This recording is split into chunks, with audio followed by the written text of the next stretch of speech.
don't want to share mics with you guys because I don't think it should sit. And I put this thing right over my mouth.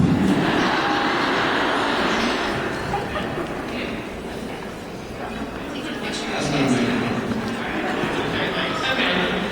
Okay, I won't. So we're sharing for the... Okay. All right. Well, I'm Christina Warner. I'm moderator for the Lizzie Bennet Diaries Panel at LeakyCon.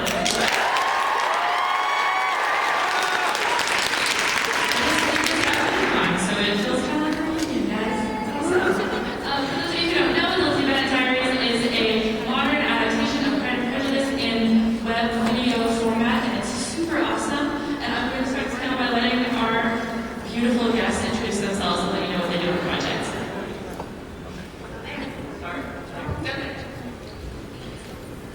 Hi guys, my name is Mary Kate Wiles and I play Lydia. Hello.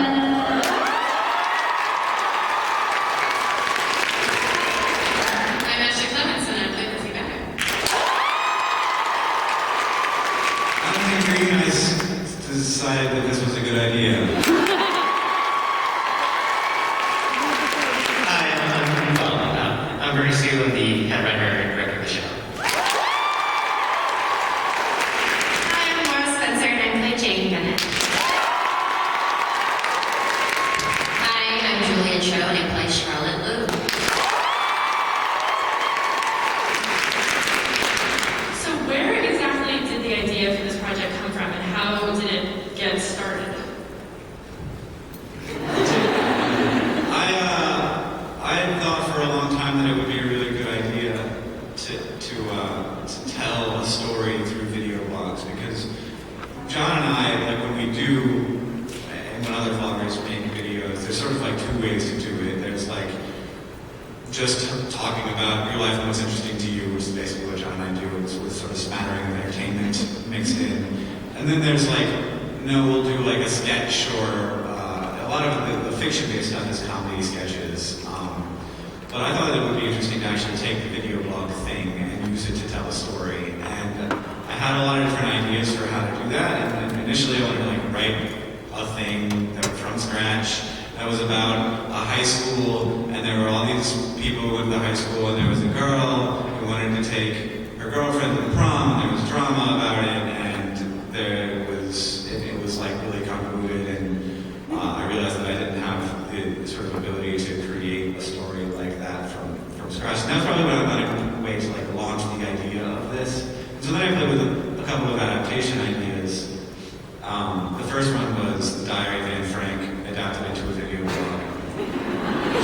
It's terrible. I mean, it probably would have been good, but it would have been terrible. Like, when she just stops making videos. I know, right? So luckily, the people who administer Anne Frank's estate are very sort of like iron-fisted when it comes to letting people use their rights, so I did not explore that idea after discovering that fact. And then it sort of like struck me like, why don't I do something that's more like, you know, has a fandom already established in the form of the Jane Austen fandom, and it already is like a great sort of lovely, wonderful, lighthearted, but also, you know, dialogue-based and sort of convoluted story that Pride and Prejudice is, and it's a story that I was very familiar with because of Catherine, who sort of brought Pride and Prejudice into my life along with herself, and so I was. That is sort of when I had this. I was like, okay, that is the idea. That after all of this thinking about the idea of telling a story this way, like that's the idea that works. And I was at the first stop of what was it?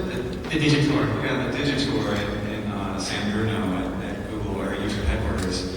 And I met Bernie, I think, for the second time, and I was telling him this idea, and he was like, that's a great idea.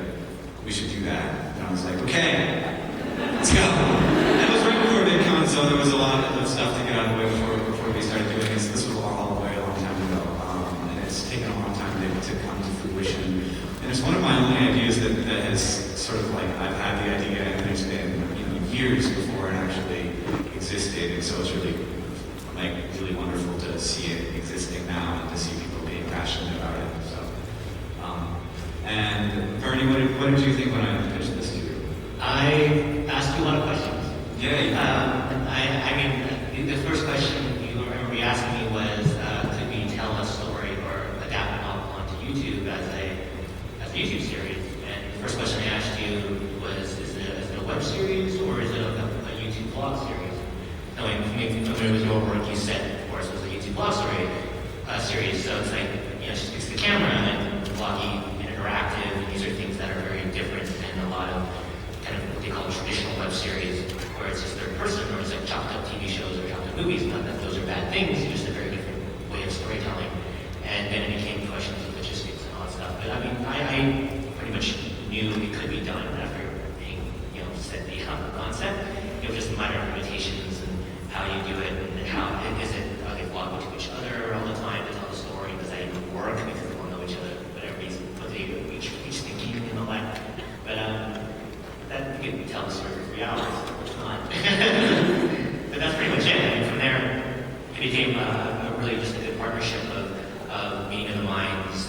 We both brought different things to the table. My experiences as a moment storyteller, as a writer, and everything, just to construct that world. And Hank is, being very aware of the interactive side and the format and, of course, the source material. So I had to play catch up to him a little bit with that. It was fun. It was fun reading the book again after a few years. At any point during the brainstorming process, was there ever a point where you considered doing another book, or was it always Pride and Prejudice from the very beginning? I think it was always Pride and Prejudice. It was always Pride and Prejudice. I'm going to be honest and say that the last time I moderated this panel, I actually knew nothing about Pride and Prejudice, and I had only watched the book series. So since then, I've watched all 6 hours of Colin Firth. So you guys stuck now. If you guys are looking for a non-Lizzie Bennet adaptation of Pride and Prejudice to watch, that's the only one. That's worth, sorry all you Kieran Knightley fans, but the BBC, 1992 miniseries. Thanks, fangirls. So a lot of the themes in Pride and Prejudice are really antiquated. They don't really fit in today's society. How, especially as a writer and creator, how have you dealt with finding ways to make these things speak to a modern audience? Yeah, I mean, very briefly from my perspective, I tried when I originally thought of the idea to think of how we did for a moment consider making it in its period. So it would be I don't know why they would have, they would just use everything except for the fact that they're vlogging. So you just ignore the fact that they're so just pretend this is their way of writing letters. It's like electricity doesn't exist. Yeah, But ignore that. And just, but once we had figured out that we're definitely going to have to be modern for many different reasons, I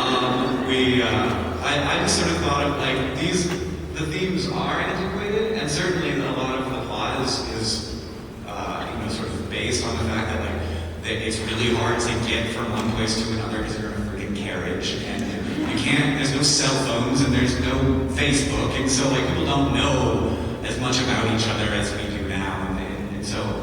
But I think that a lot of the themes really are pretty universal, and they'll always be the same themes of misunderstandings and relationships and love and and your mom's a crazy person. Universal forever truths. So I figured that there would be ways, and there have been ways, and it's been really fun to play with that and see what's how do we tell that, how do we find what that's actually saying about the being of human, that is going to be the same in every era, as long as you sort of just move around the top bits a little bit, and at the base it's really the same stuff. Basically, you mean thematic representation of each of the conflicts. Yes, Yes. thematic representation of each of the conflicts. There we go. So this is a question for the actors.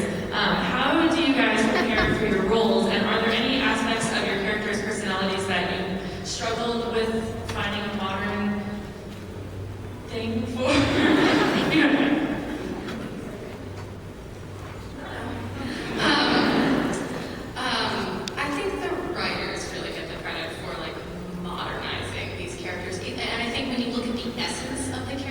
they fit very much. I mean, Lizzie is a very modern woman. She's a very modern woman in time.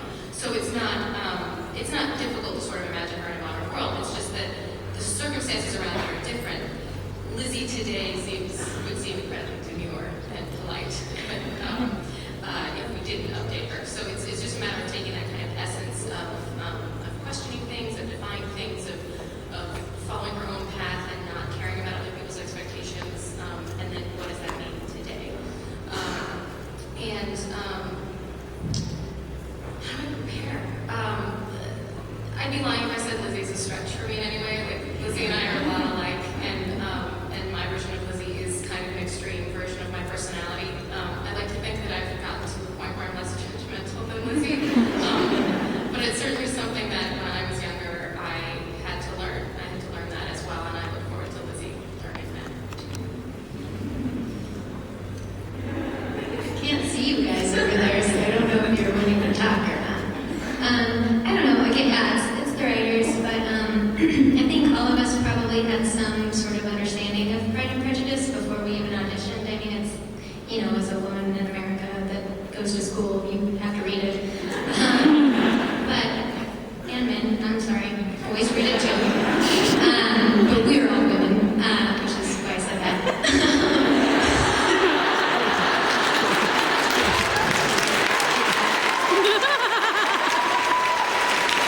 I mean, we the actresses up before you today are all women. Hank and Bernie are men. Anyway. I don't even know what I was talking about. We all, we know Pride and Prejudice, but we're not doing Pride and Prejudice. We are doing Lizzie Bennet Diaries, and that is a different animal, and that is I have been reading Pride and Prejudice, and it's good to have that knowledge, but we, are doing our own take on it, and, we're creating the same characters, but also different characters. I think our Jane and our Charlotte and our Lydia all act a little differently than they do in the books in some ways, and I like to think we're a little more, fully, I'm not trying to put down Jane Austen at all, but, we're exploring different things that you don't get to explore in the books, and that's really exciting. Yeah, Jane is struggling in her career, and that's something that I can relate to about, being at the beginning of mine, and so that's an easy way to identify with the modern Jane that they've created. And then, other than obviously the source material, she started based on one of my best friends who is seriously that nice and just so bashful when a camera is put on her, and I kind of like that they forced me to get more comfortable with the camera, and that's been kind of fun. But yeah. Can you repeat the question? So I know exactly. That's okay. I asked how you prepare for your roles, and if there are any aspects of the character that you're playing's personality that you had trouble modernizing. In terms of modernizing Charlotte, again, due credit to the producers and creators and writers, because I feel like our Charlotte is I guess, differently realized, I guess expanded upon from what we know from the other film adaptations of the novel. And, Charlotte's whole struggle, I love that they've kind of adapted it within our show as she's the pragmatic one against Lizzie and her beliefs. So that's great for me to relate to. In terms of who Charlotte is, I feel like I'm actually a lot snarkier than Charlotte is, and I actually like to take cues from her in being a calmer presence and not letting things kind of get to you, and just kind of taking a breath and being very Charlotte and zen about certain things. So as far as I know, I don't think any of you guys had any previous vlogging experience before you did this project. Being a vlogger, we put on a sort of facade, our sort of vlogger face, but at the end of the day, we're still playing ourselves. But you guys are playing a character doing that. And I'm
Well, that's something the length of the video that you made for me learning how to vlog.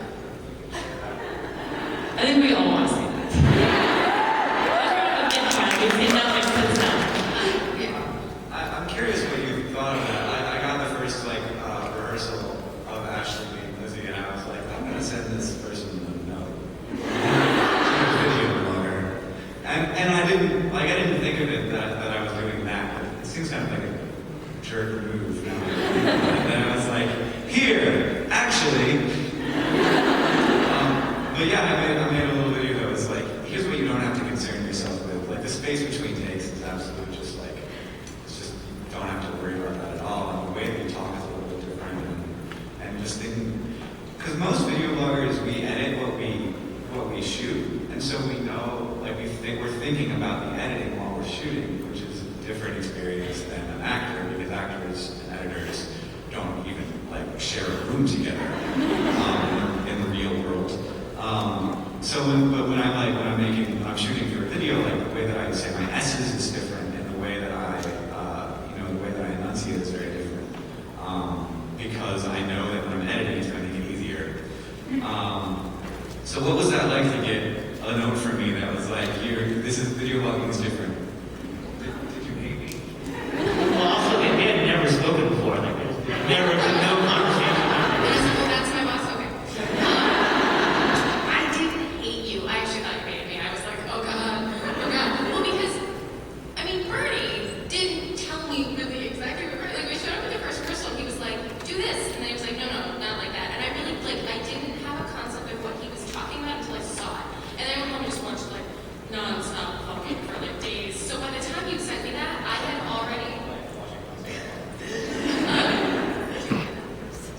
That's what we do. Like everybody in this room, that's what everybody's like, oh, you have to watch video blogs?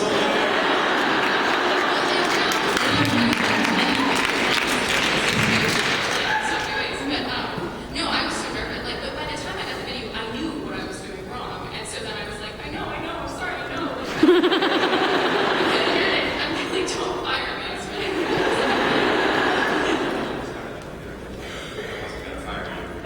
On the table at the time. What you did say at the beginning was, I think I'm doing a great job. But I didn't believe you. I'm a terrible actor. And not a great director. Okay. It was very different. It was very helpful because he gave me kind of behind the scenes, and we should share this at some point because he did Lizzie's opening thing, but he did it without cuts, so I could see him going, I'm a 24-year-old brother, a 24-year-old grad student living at home with a mountain of student loans, and then he did it without cuts, and then he did it with cuts, and he played Lizzie. So.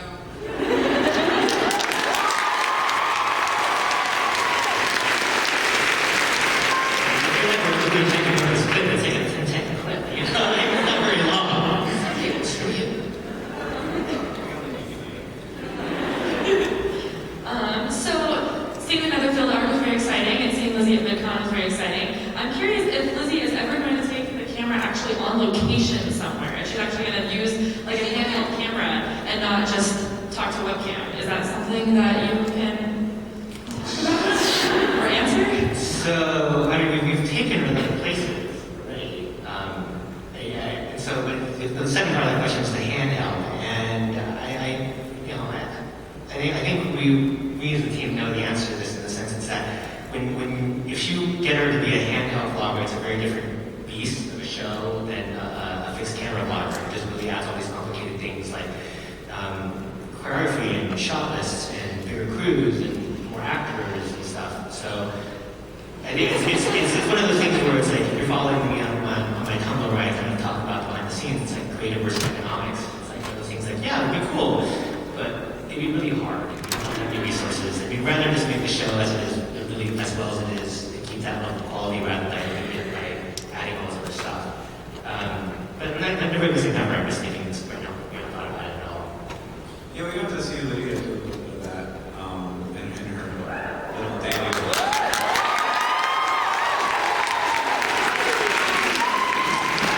It's very interesting, the difference between how I make a video, which is I go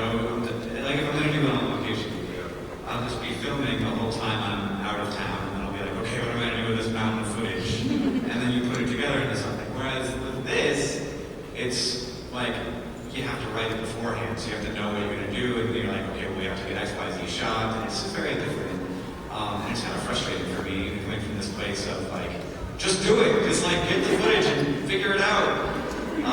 Because, you know, and if it's not very good, whatever. Because that's how I live my life. Sorry. But it's, yeah. How was the daily vlog stuff? I didn't really hear about how the shooting of that went.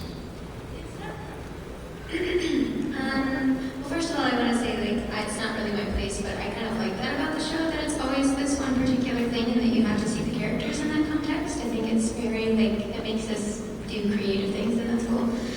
Shooting video was, I mean, it was great. We shot it all, you know, in one chunk, and it was harder because we don't have any cuts, so I had to know all my lines. It's very impressive. Thank you. I mean, which really isn't that weird. Like, when you do a play, you have to do the whole play in one take. Crazy. But we would get most of the way through a take, and then I would start laughing or mess up or something, so it could get frustrating. But I mean, I like that the way the show has been set up allows for different things from different characters, you know what I mean? Like, I like that Lizzie's vlog is very specifically that, whereas it makes more sense for Lydia to, like, be out and about and bopping around with her phone with her, you know? And that gives you still the same world, but kind of through a different person's viewpoint, which is really fun. I think one of the interesting parts of the show, something that makes it very different than anything else out there right now, is it's been fun to watch Lizzie come to terms with her fame, sort of. She's expressed that she's been shocked about her fans, and to having Caroline discover her videos. Can we look forward to anyone else discovering Lizzie's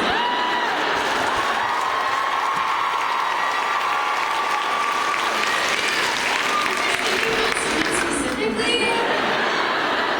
Yeah, anyone. Well, the answer to Christina's question is yes, more people will discover the video. I mean, we just did that on Thursday. Collins comes, you're all here, so we can watch the Thursday's video. Great! And Collins walks in the room and goes, I've seen your video, or something like that. She says that, you know, Collins has told her. So it's going to happen. It's just a question of really when. More people will discover that. I think that's all we get, guys. Yes, that's all you get. I'm curious for any of you if there's any future scene or event in the book that you are most looking forward to doing in the show, having been vlogs, whatever. I will say two things. I will say one that Julia and I have already shot something that I'm very excited for you to see that will air at the end of the month. And of course I'm excited for the Darcy stuff.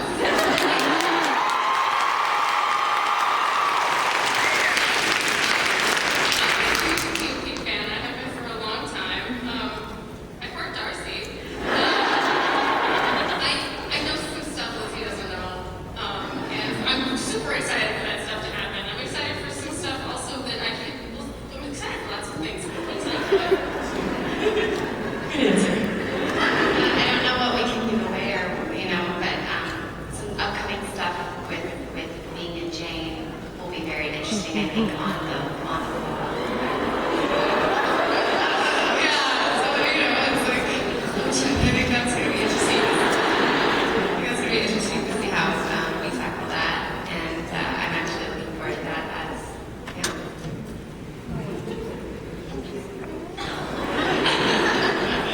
all the episodes I look forward to.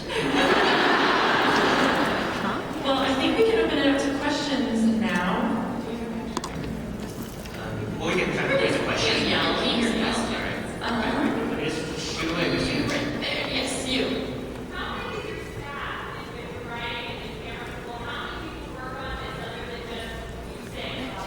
So the question is, how big is our staff? Our camera people or writers, right? All right, so am I counting actors? Okay, so you have 4 actors here. You have the actors in the scene, the other 4. And then you have John, Hank and I. And then you have the the writing team is 5, including me. One of them is right there. Rachel, say hi.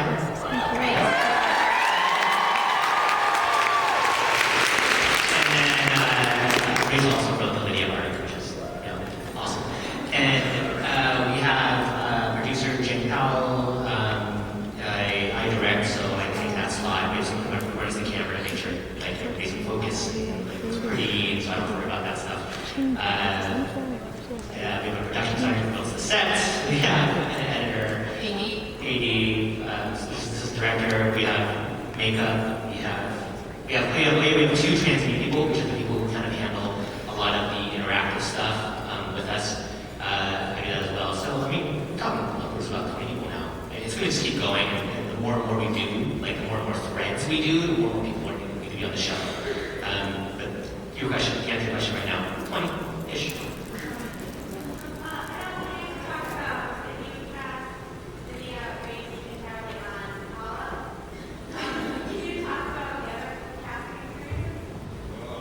The question was, Can we talk about casting?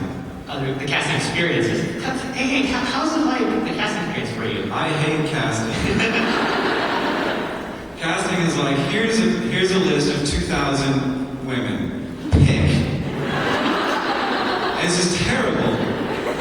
Well, no, I mean, it's like, okay, well, that one's too pretty. That one's too Stephen King's problem. That one's...